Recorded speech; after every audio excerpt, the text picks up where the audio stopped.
así, hermanos. Vamos a leer Mateo 16, del versículo 24 al versículo 27.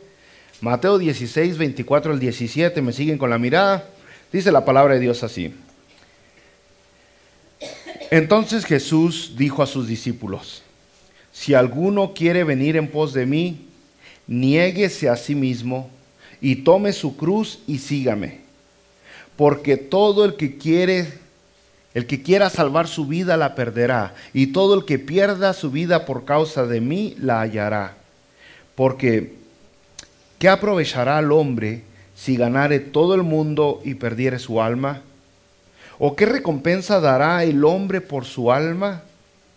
Porque el Hijo del Hombre vendrá en la gloria de su Padre con sus ángeles, y entonces pagará cada uno conforme a sus obras. Puede sentarse. Le damos aquí en esta idea que acabamos de leer, hermanos.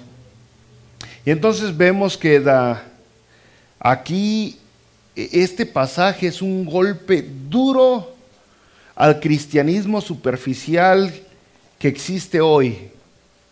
Es un golpe duro al cristianismo materialista que hemos visto, que hemos vivido y que estamos escuchando por ahí. Aquí el Señor Jesucristo nos está diciendo: hay dolor antes de poder obtener. Hay que sufrir antes de reclamar la recompensa. Es lo que Jesucristo nos está diciendo, que va en contra de algunas doctrinas que se enseñan en el día de hoy. Tienes que sufrir, tienes que batallar, vas a pasar ratos desagradables.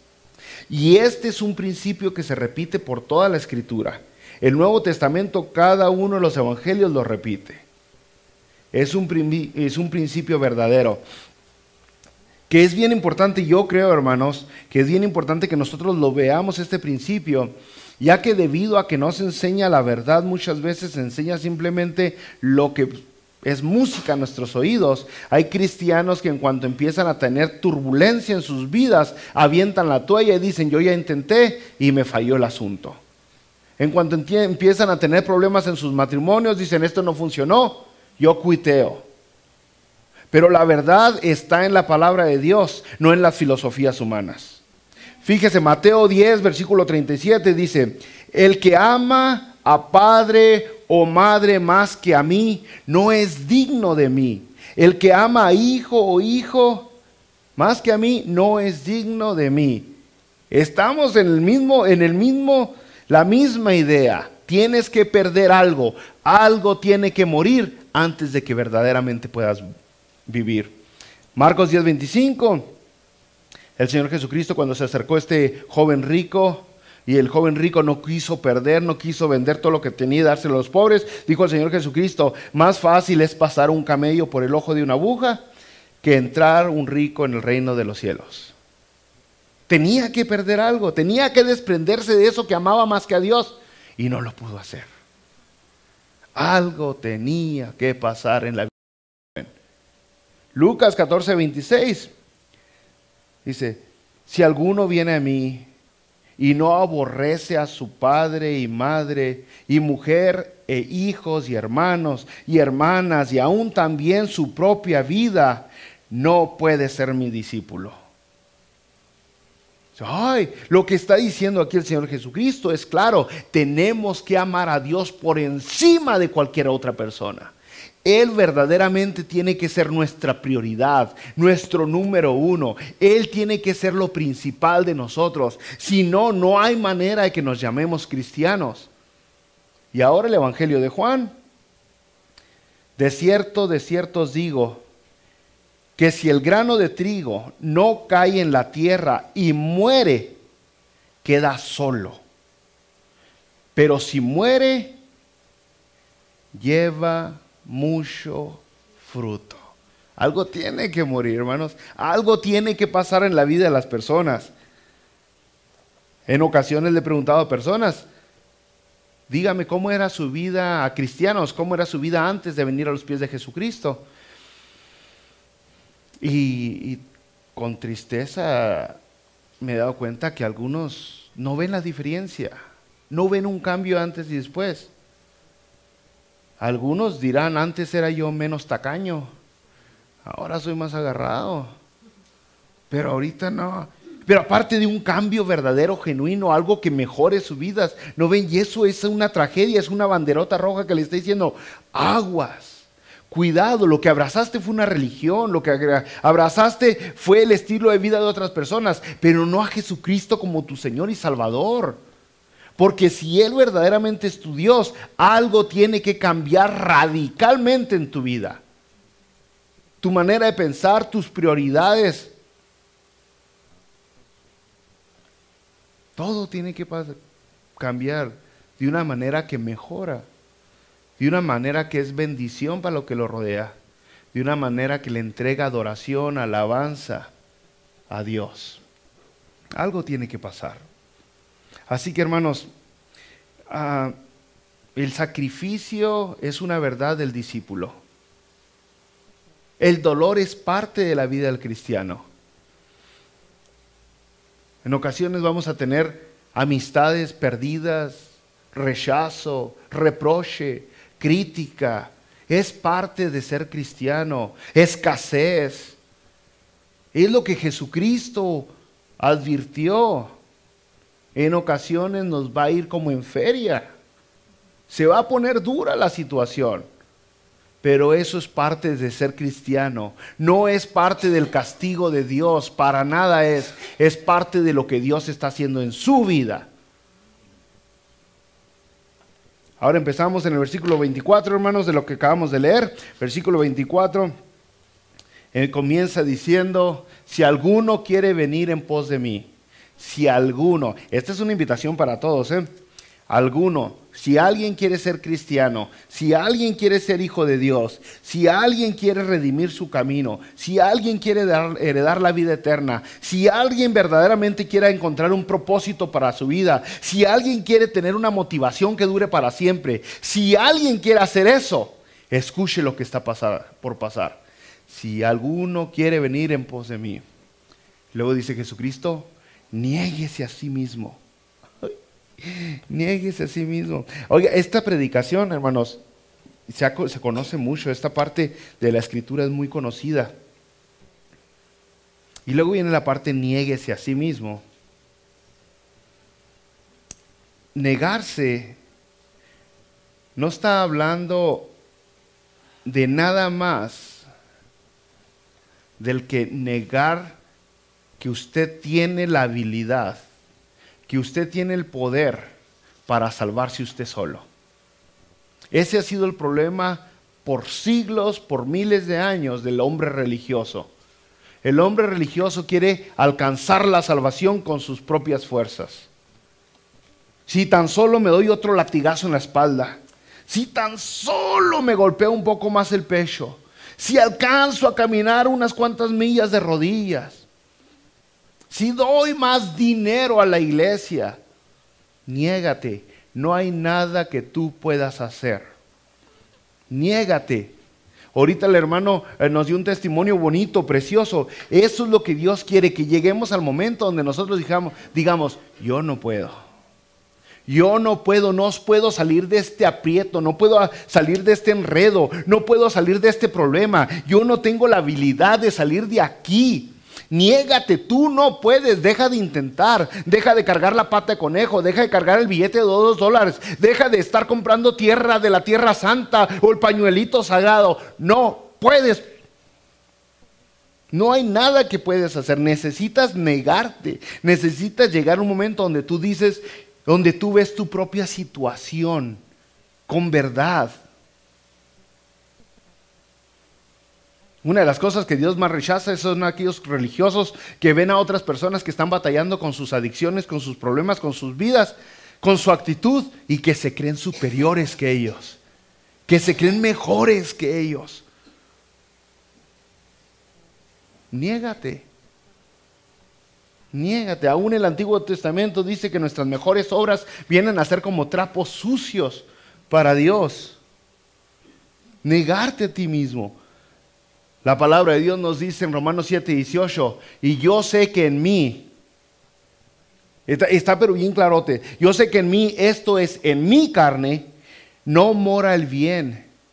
Porque el querer el bien está en mí, pero no el hacerlo. El verse uno como es, niégate, no creas que eres mejor, no creas que eres superior. Si algo te hace bueno, es el Espíritu Santo de Dios que habita en ti. Si algo te hace mejor, es que Jesucristo está obrando en tu vida. Pero debemos de poder ver nuestra misma situación, ver nuestro pecado, ver nuestra condenación, ver el juicio, ver que no somos nada. Pero cuando usted empieza a decir, pues yo creo que voy al cielo porque no fumo. Ay, cálmate, bro. Yo creo que voy al cielo porque voy a la iglesia. Yo creo que voy al cielo porque diezmo. Yo creo que voy al cielo porque no golpeo a mi esposa. No. No hay nada que puedas hacer para ganarte esa salvación. No hay nada que puedas hacer o dejar de hacer para ganar la redención de tu vida, de tu alma. Niega eso, acéptalo. Somos incapaces de lograr un cambio en nosotros mismos. Romanos mismo lo dice, no hay justo ni hay uno. No hay quien haga lo bueno. Tanto es así que ni siquiera nosotros fuimos los que buscamos a Dios. Dios fue el que nos tuvo que buscar a nosotros.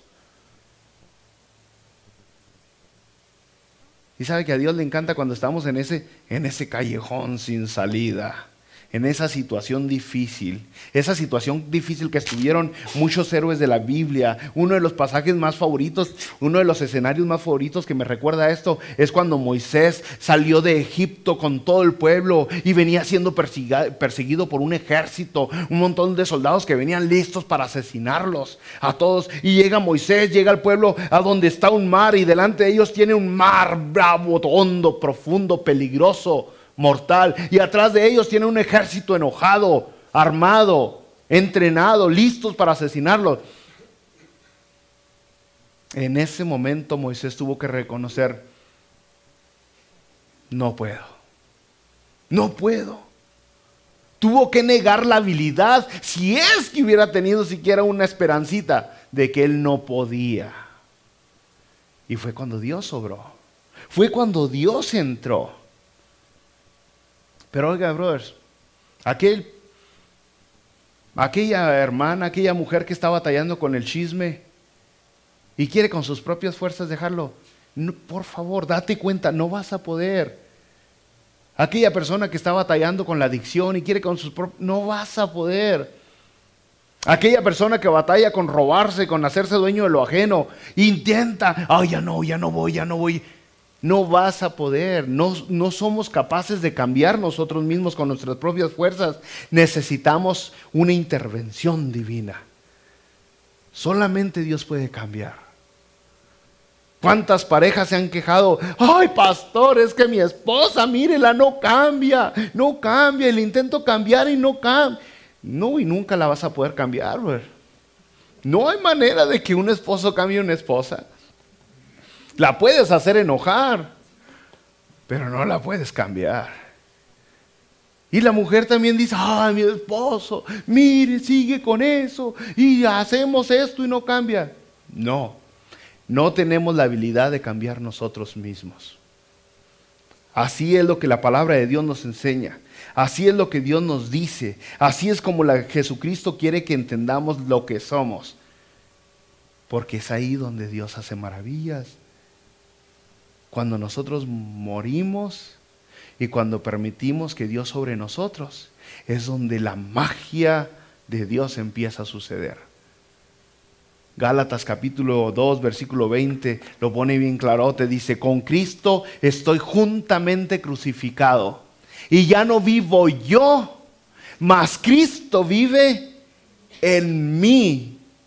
Y lo que ahora lo vivo en la carne, ¿dónde está? Lo que ahora vivo en la carne lo vivo en la fe del Hijo de Dios, el cual me amó y se entregó a sí mismo por mí. Ya no vivo yo, dice. Mientras nosotros seamos el primer lugar, hermanos, nada va a pasar. Algo tiene que morir, o más bien, alguien tiene que morir. Y hay un momento donde tiene que morir Herminio, donde tiene que morir su arrogancia, donde tiene que morir su orgullo, donde tiene que morir todo lo que es y tiene que nacer un nuevo ser. Y ese nuevo ser tiene que estar Jesucristo ahí presente. Tiene que estar dentro de Él. Pero hermano, por más de que las personas vayan a las iglesias y hagan cosas religiosas y ritualistas, si Jesucristo no está en sus vidas, nada va a pasar. No hay cambio alguno. Por más bonito que cante el grupo alabanza, por más bonito que lea ese hermano la Biblia, si Jesucristo no está dentro del corazón, en vano es. En vano es la situación. No hay cambio alguno, no hay situación que mejore. Solamente Jesucristo puede hacer esa maravilla en nuestras vidas. Fíjese, en Mateo capítulo 5, versículo 3, es la primera predicación que dio el Señor Jesucristo. Se conoce como el Sermón del Monte. Pero en Mateo capítulo 5, versículo 3 dice Jesucristo: bienaventurados los pobres, así dice, bienaventurados los pobres en espíritu, porque de ellos es el reino de los cielos. No está hablando de una pobreza externa, dice pobres en espíritu, está hablando de una pobreza interna. Acuérdense, estamos escuchando, leyendo el versículo 4, dice, niéguese a sí mismo. Está hablando de una pobreza interna. Un pobre externo era aquel, se conocía en los tiempos de Jesucristo, aquel mendigo, aquel vagabundo, aquella persona que no tenía nada, posiblemente estaba paralítico, estaba ciego, tenía alguna enfermedad, estaba incapacitado y no podía ganarse el alimento, no podía sobrevivir sin la ayuda, sin la piedad de la demás gente. Entonces lo único que le quedaba a ese pobre era clamar, era mendigar. Era rogar por auxilio. Eso era era la única salida. Ahora estamos aquí hablando de pobres en espíritus, nos damos cuenta de quiénes somos. Y lo único que nos queda, hermanos, debido a nuestra enfermedad, de nuestra naturaleza pecaminosa, lo único que nos queda es rogar. Es rogarle a Dios. Es clamar, ayúdame, Padre, no puedo sin ti. Y usted lo ve en la escritura, mientras Jesucristo iba caminando, llega esta mujer y le grita, Jesús, hijo de David, y Jesucristo intercede. Y va caminando Jesucristo y viene este ciego y le grita también, Jesús, hijo de David, ten misericordia de mí. Y Jesucristo intercede en la vida. Es lo mismo que Dios quiere hacer en nuestros corazones, pero necesitamos entender que somos pobres, que no tenemos ninguna manera, ningún medio de salir adelante con nuestras propias fuerzas. Solo Dios, solo con su auxilio es que nosotros podemos mejorar. Pero tiene que entrar en nuestras mentes de tal manera que nos estiremos como un vagabundo clamando, ten piedad de mí, todo estirarnos siquiera a tocar el manto del Señor Jesucristo para poder alcanzar un poquito de misericordia. Pero mientras nosotros tengamos orgullo, nunca va a suceder eso. Nunca va a suceder eso. Porque el orgullo no permite que nosotros lo hagamos. El orgullo dice, yo puedo, yo sé, yo valgo. Eso es lo que el orgullo le dice. Ahora la palabra de Dios nos dice en Salmo 34, versículo 18, cercano está Jehová a los quebrantados de corazón y salva a los contritos de espíritu. Así es como dice la palabra de Dios. Cercano está Jehová de los orgullosos, de los arrogantes, de los presumidos. No, de los vanidosos. No, hermano. Jesucristo dijo, niégate a ti mismo. Reconoce tu situación espiritual. Entiende eso. Entiéndelo. No te eches porras a ti mismo. Hay hermanos que no entienden eso. Yo me acuerdo cuando recién, hace algunos añitos atrás, cuando recién fuimos ordenados como pastores, quería que me dijeran pastor. ¿Por qué me dicen Herminio? Díganme pastor. Quería el título, ¿no? Dígame, pastor. Y ahorita es como me doy cuenta aquellos brothers que todavía no crecen porque se ponen en el Facebook. Pastor. Así como, ¡paz! Se les llena la boca, ¿no? Pastor. Los hacen diáconos de la iglesia y diácono de la iglesia. No hay de qué van a gloriarse. Ni lo hice yo, ni lo estoy haciendo yo. No tenía nada, no era digno. Y Dios en su misericordia me dio una oportunidad de servir en su reino.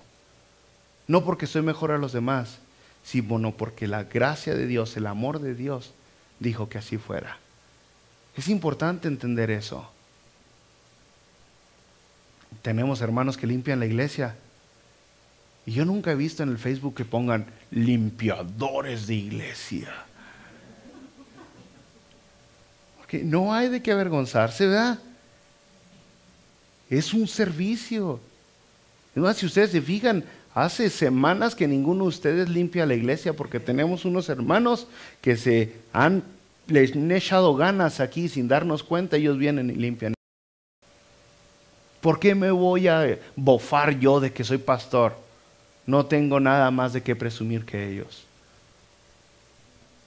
Porque si algo somos, es por la gracia de Dios. Por la gracia divina de Dios, que Él es asombroso. ¿Se acuerdan en Lucas capítulo 18, hermanos?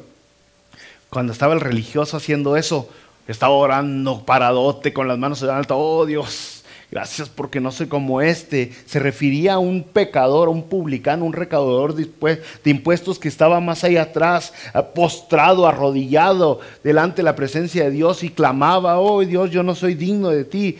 ¿A quién aceptó Dios? ¿Al religioso que estaba echándose todas las porras y todo el aceite estaba derramando por todos lados? ¿O aquel que estaba reconociendo su situación? Eso es lo que Dios dice. Niégate a ti mismo. ¿Quieres seguirme? ¿Quieres ser cristiano? ¿Quieres ser hijo de Dios? ¿Quieres alcanzar la vida eterna? Niégate, entiende, no puedes solo. Tu ropa, tus zapatitos de charol, tu corbatita bonita, tu garrita en la cabeza, X cosa, nada de eso te va a hacer digno de seguirme. Tienes que negarte. Tienes que entender tu situación. Y luego continuamos y luego dice Jesucristo en el versículo 24, tome su cruz. Niéguese a sí mismo y luego dice, y tome su cruz. Ahora, yo les dije que esta predicación, oye, es muy conocida porque yo la he escuchado varias veces, pero escucho que le ponen mucho misticismo a la parte de tome su cruz. Le ponen cosas muy místicas. Pero, hermano, Jesucristo le está diciendo esto. Nos lo está diciendo. Y la primera vez que lo dijo Jesucristo, lo dice a un montón de gente rodeado de sus discípulos. Ellos debieron de haberlo entendido. La Biblia es tanto relevante para nosotros como lo era para ellos. Ellos tenían que poderlo aplicar en sus vidas en ese momento, así como nosotros lo podemos aplicar en nuestras vidas en este momento. Entonces, cuando Jesucristo dice tome su cruz, yo pienso, ¿qué entendieron ellos? ¿Qué entendieron? Yo le voy a decir lo que entendieron. Hacía 120 años atrás, los griegos eran los que dominaban esa área y habían crucificado a cientos de judíos. Hacía unos cuantos años atrás, cuando murió Herodes, el tetrarca, el grande, y hubo una revuelta, se levantaron los judíos, y entonces vino este romano y crucificó a 2,000 judíos. 2,000 judíos fueron crucificados. La crucifixión era muy común en esos tiempos. Era un castigo que se daba por todos lados. Era común ahí en Palestina, era común en Egipto, era común acá en Asia. Era común en todos lados la crucifixión, hermanos.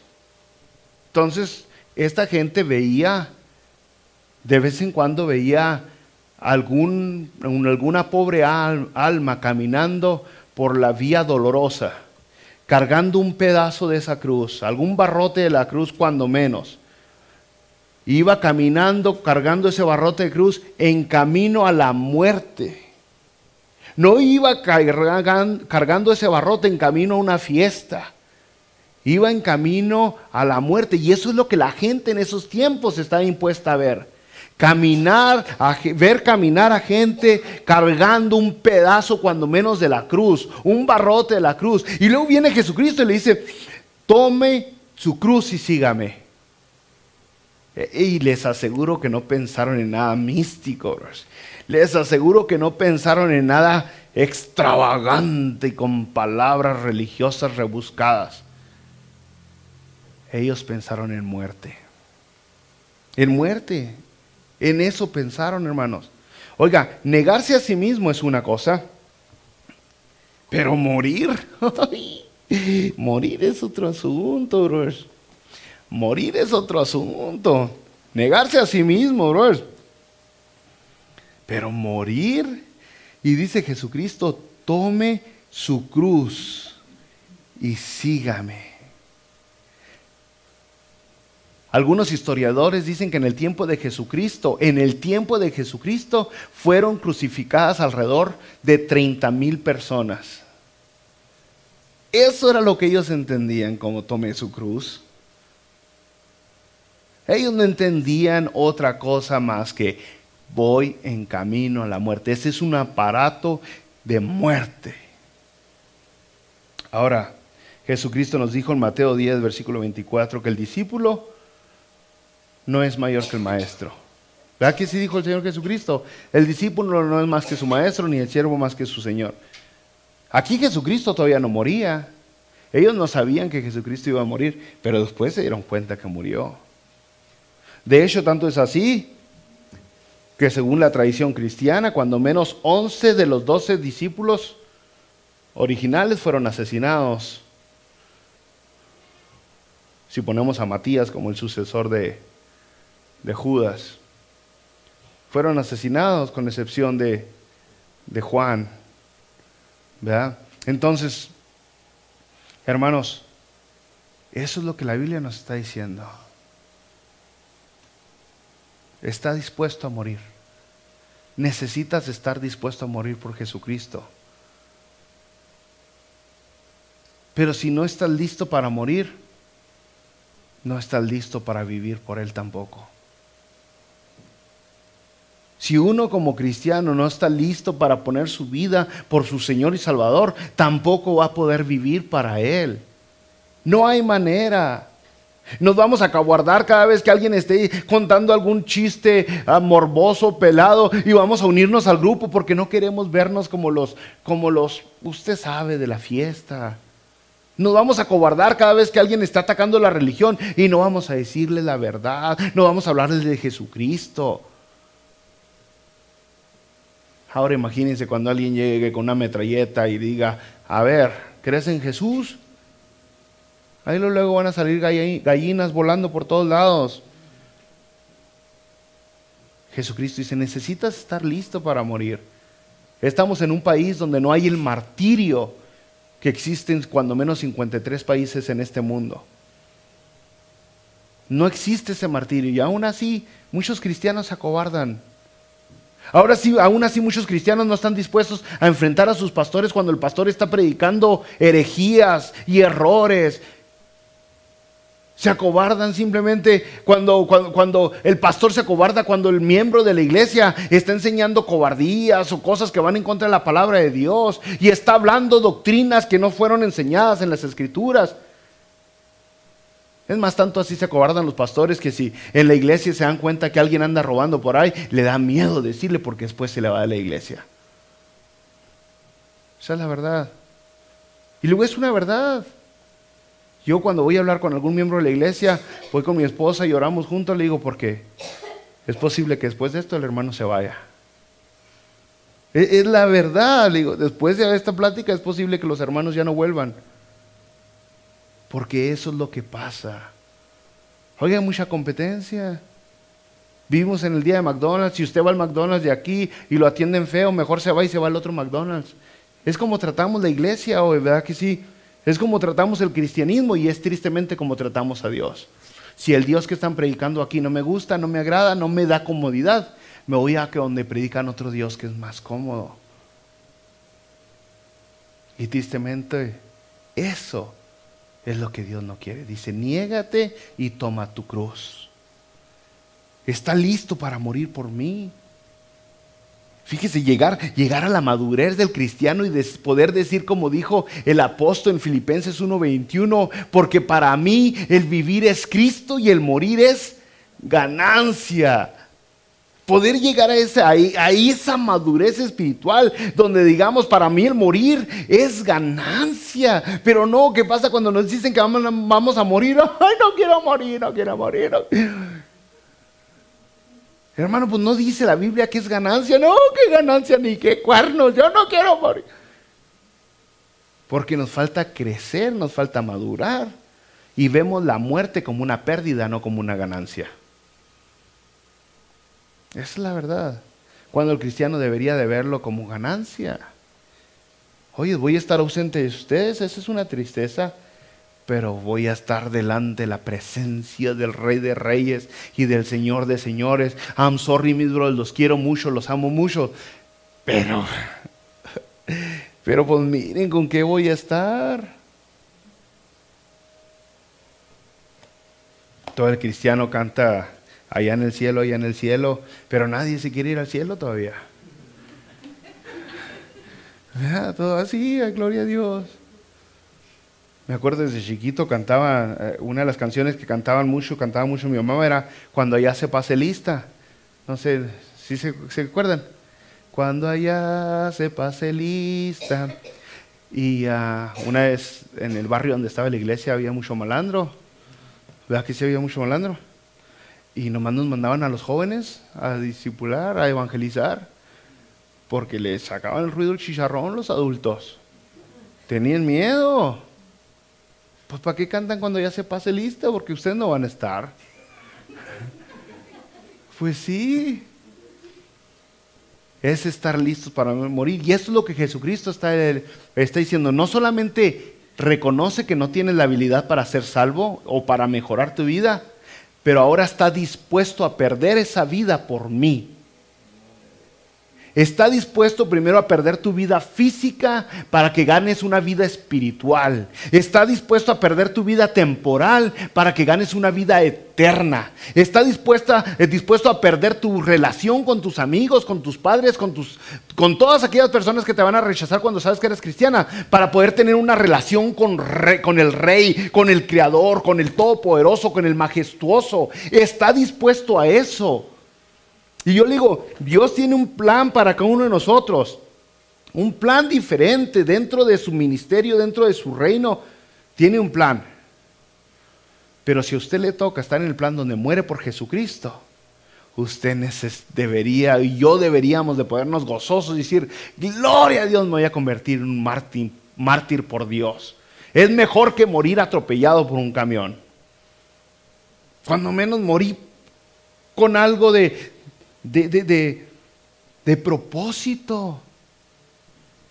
Me atropelló un camión y no fue por este bruto que no supo ver los espejos, pero me matan por Jesucristo.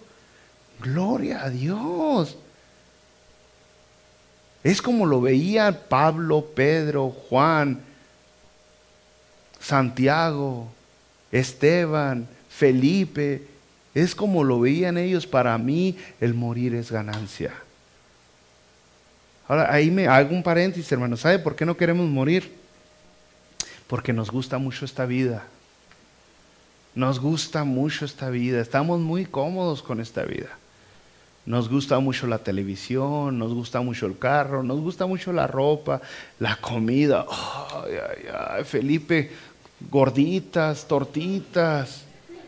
Ah, qué sabroso. El chino, hermano, el buffet chino. Señor, los cristianos no se emborrachan, pero ¿cómo comen? ¿Verdad? Y por eso sentir que morimos vamos a perder mucho. No, hermano. Cosas que ojo no vio, dice la palabra de Dios. Ni siquiera han subido al corazón de la gente. Son las que Dios tiene preparado para nosotros. Y entonces crea, si Dios le dice que usted va a ganar al morir, usted créale a Dios. Usted créale al Rey de Reyes. Continuamos, hermano, y luego dice el versículo, y sígame. Si alguno quiere venir en pos de mí, niéguese a sí mismo, tome su cruz y sígame. Esto habla de obediencia.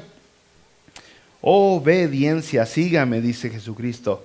Obedecer es bien importante, hermanos. Y obedecer a medias no es obedecer. No es obedecer. Le puedo dar un montón de ejemplos con nuestros hijos o con nosotros mismos en el trabajo.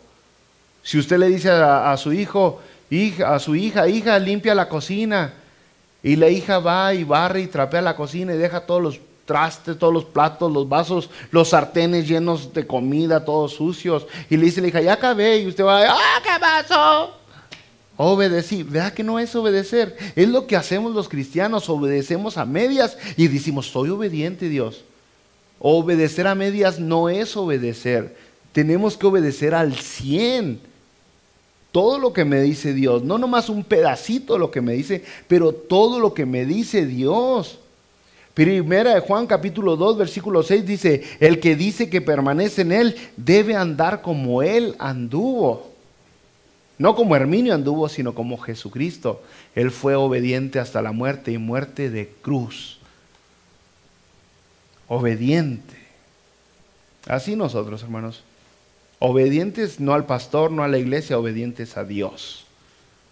Obedientes en todo momento, en cada instante, en cualquier situación, como sea que esté el clima, como sea que estén las finanzas, obedientes a Dios.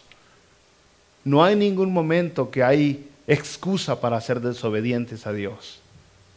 Y eso es lo que nos está diciendo Jesucristo. Sígueme. A ver, sigue mis pisadas. Me recordé otro cantito de los de antaño, ¿no?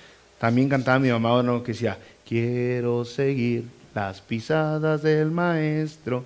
No se lo sabe nadie. Soy el único viejito aquí. Bueno, son cantitos viejitos, ¿no? Ya ve que ahorita casi las... Bueno, sigamos, hermanos. Ahora, Juan 8:31 dice, si vosotros permaneceréis en mi palabra, seréis verdaderamente mis discípulos. ¿Eso quién lo dijo? Jesucristo. Jesucristo dijo en Juan 8:31, si ustedes permanecen en mi palabra, son mis discípulos. Eso es lo que Jesucristo dijo. Obedecer, hermanos, a veces no es fácil, pero siempre es necesario. Obedecer a veces cuesta sacrificio, pero siempre se tiene que hacer. En cada momento, en cada instancia. Obedecer siempre, hermanos, siempre tiene lógica y siempre tiene propósito. Dios nunca le va a pedir que haga algo ilógico o algo sin propósito.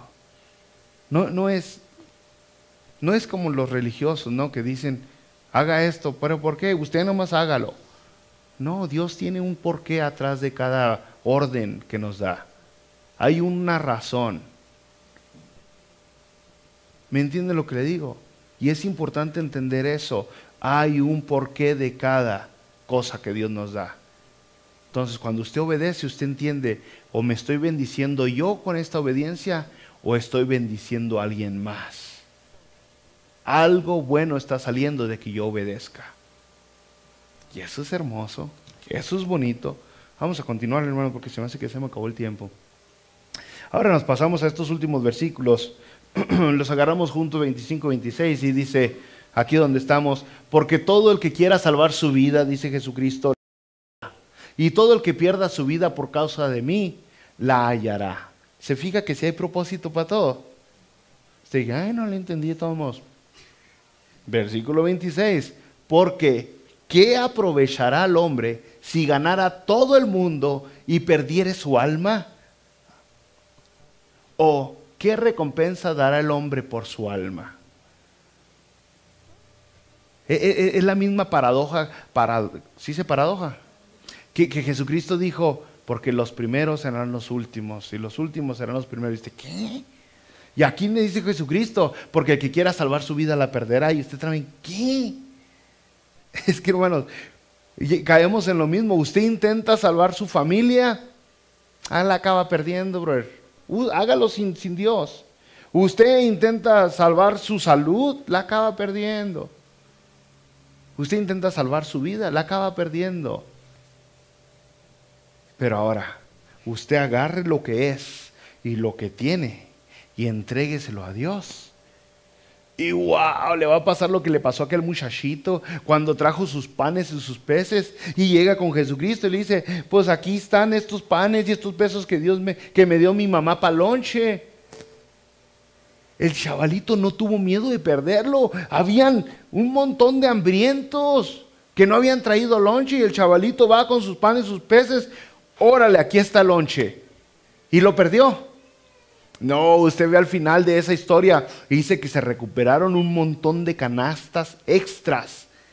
El chavalito lo perdió y acabó ganando más. Lo mismo le pasó a la viuda en el Antiguo Testamento cuando llegó el profeta y le dijo el profeta a la viuda, dame de comer. Y la viuda dijo, nomás tengo para hacerme un panecito para mí, para mi hijo, y después morir. Y dijo el profeta, de todos modos, dámelo. Y se lo da al Hijo de Dios.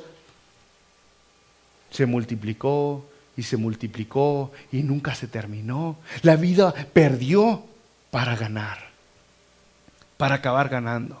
Lo mismo, hermanos, usted se aferra a su vida, usted se aferra a su situación, usted se quiere aferrar a su estatus, usted se quiere aferrar y lo va a perder, ¿no entiende? Pero usted lo agarra y le dice, Dios, aquí está, aquí está. Eso es lo que Dios hizo cuando hizo a Adán y Eva. Le dijo, gobiernen sobre la faz de la tierra. Y Adán y Eva lo que tenían que hacer es decirle, sí, Dios, gracias, pero aquí están las riendas de mi vida. Pero no lo hicieron a Adán y Eva. Ellos quisieron gobernar su vida y la perdieron. Y la perdieron. Dios da la libertad que usted elija lo que quiera hacer. Pero aquí está el asunto. ¿Se acuerda aquel hombre rico? Nos habla en Lucas capítulo 2. Ese hombre rico había hecho muchas riquezas y dijo, voy a tumbar estos graneros, voy a construir otros más grandotes porque me está yendo muy bien. Hay mucha pajarra aquí, hay mucho billete, vamos a tumbarlo. Y Jesucristo le dice en el versículo 20, necio, esta noche vienen por tu alma. ¿Y lo que has provisto, de quién será? ¿De quién será? O como decía ese gran poeta mexicano, nomás un puño de tierra. ¿Qué te vas a llevar? Nada te vas a llevar. Es mejor que hagas tesoros en el cielo y no aquí en la tierra, hermanos. Eso es lo que Jesucristo está diciendo. Y luego pasamos al último versículo, hermanos. Dice, porque el Hijo del Hombre vendrá en la gloria de su Padre con sus ángeles y entonces pagará a cada uno conforme a sus obras. Llega el momento del juicio. Llega el momento de hacer cuentas. Usted sabe, siempre hay que hacer cuentas. Siempre hay que hacer cuentas. Donde sea que esté. Yo me acuerdo allá en México, mi mamá nos mandaba a la tienda y ahí había un cartoncito, era la tarjeta de crédito allá en México. Un pedazo de cartón largo. ¿Sí los conoció esa tarjeta? Sí. Y entonces de repente estaba sobregirada la tarjeta, ¿no? Y ahí en el cartoncito le iban, pero llegaba el momento de hacer cuentas. ¿Verdad que sí? A ver, ¿qué pasó? Vamos a dar cuentas. Más o menos así es lo que tiene Dios. Dice la palabra de Dios que tiene unos libros ahí arriba, tiene unos libritos donde se va escribiendo todo y va a llegar el momento donde vamos a hacer cuentas. Y dice la Biblia, a cada uno se le va a pagar según sus obras. Lo mismo cuando se estén leyendo esos libros en Apocalipsis nos dice eso y nos lo pone bien clarotes. Apocalipsis 13 dice, no hay quien se salvó, el mar entregó los muertos que habían en él, la muerte y el Hades entregaron los muertos que habían en ellos y fueron juzgados cada uno según sus obras. Llega el momento donde hay que hacer cuentas, cuentas claras, amistades largas, dice Dios. Vamos a contarlo, vamos a ver cómo nos va. ¿Y sabe qué? Sí, cuando ya se pase lista, ahí quiero estar. Vamos a orar. Padre, en el nombre de Jesucristo, en ese nombre poderoso es que venimos delante de tu presencia una vez más y te rogamos que ahora esta palabra, este mensaje que hemos visto en Mateo capítulo 16, entre a nuestro corazón de tal manera que pase a nuestra mente y tenga tenga un empuje en nuestra vida donde nosotros podamos ponerte en primer lugar, donde nosotros podamos reconocer nuestro estado y podamos agarrar todo lo que somos y lo que tenemos y te lo entregamos a ti. Podamos agarrar nuestros hijos y te los ponemos a ti, Señor. Agarramos nuestros padres y te los ponemos a ti en tus manos. Agarramos a nuestra pareja y te la ponemos a ti, pero también todo lo que somos nosotros, Señor. Nos arrodillamos delante de tu presencia y te decimos, Padre, no somos nada sin ti. Y es ahí donde empezamos a obedecerte. Y es ahí donde empezamos a seguirte. Es ahí donde escuchamos tu voz. Es ahí donde el cambio sucede. Donde tú obras en nuestras vidas y nos das un corazón limpio como el tuyo.